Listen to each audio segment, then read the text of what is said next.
Welcome, my dear friend.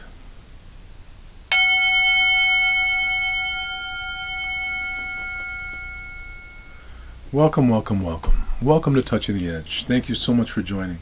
Thank you for being part of this process of healing the human heart and understanding some of the challenges that come with that. And to me, forgiveness is one of those challenges. I mean, it's really tough. How do we forgive? I'm not saying I have the answer to it, but I'm certainly interested in having the conversation.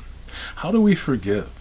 It really is something that really bears a lot of question. I mean, in terms of many of us, if not most of us, have some sort of childhood trauma that we may need to work out some sort of forgiveness for.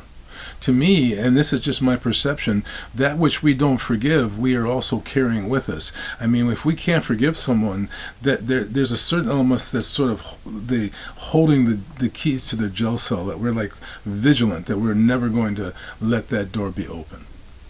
And so, I'm interested in that. And, of course, a lot of people say that forgiveness is for ourselves. But I want to ask you, how do we forgive?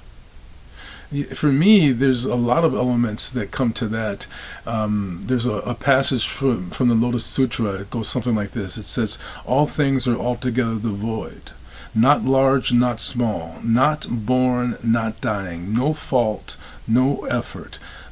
Just like soap bubbles.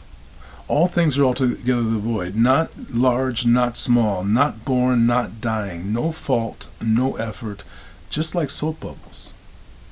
I mean, there's an emptiness in that. All things are devoid. This relationship to forgiveness, recognizing that it's almost like the samurai, say this, that used to say this, that all life is a dream. Not as a metaphor, but this life is a dream. Carlos Castaneda talks about that, to see life as a dream. In many different philosophies around the world, we're taught this.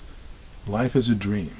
All life is empty in that way. So in this sense, if life is a dream, if you were having a dream in which we were having this discussion right now, if you were seeing me in the dream, I would be part of you. One of the things we say is that kindness is all important, recognizing that kindness is realizing that anyone who is part of your life is part of you. If you are having judgment or hatred for that person, on some level you're reflecting that hatred back towards your own self. Life is a dream. I'm one of those people. I think one of my strengths is in many ways, I neither believe nor disbelieve. I'm very open, but I also am maybe a little bit skeptical. So I'm open to this. What if life were a dream? What if you were dreaming all of this and you were filled with hatred for all those people? Wouldn't you be hating some element of yourself? Anyway, it's just a possibility. But I want to hear, again, what are some of the framings that allow you to have a healthy relationship to forgiveness? Not a codependence, but the true forgiveness of real kindness, a kindness that includes you, a compassion that's elevated, that has you in the picture. Anyway, I want to ring the bell. I'm going to ask you to listen carefully. Here we go.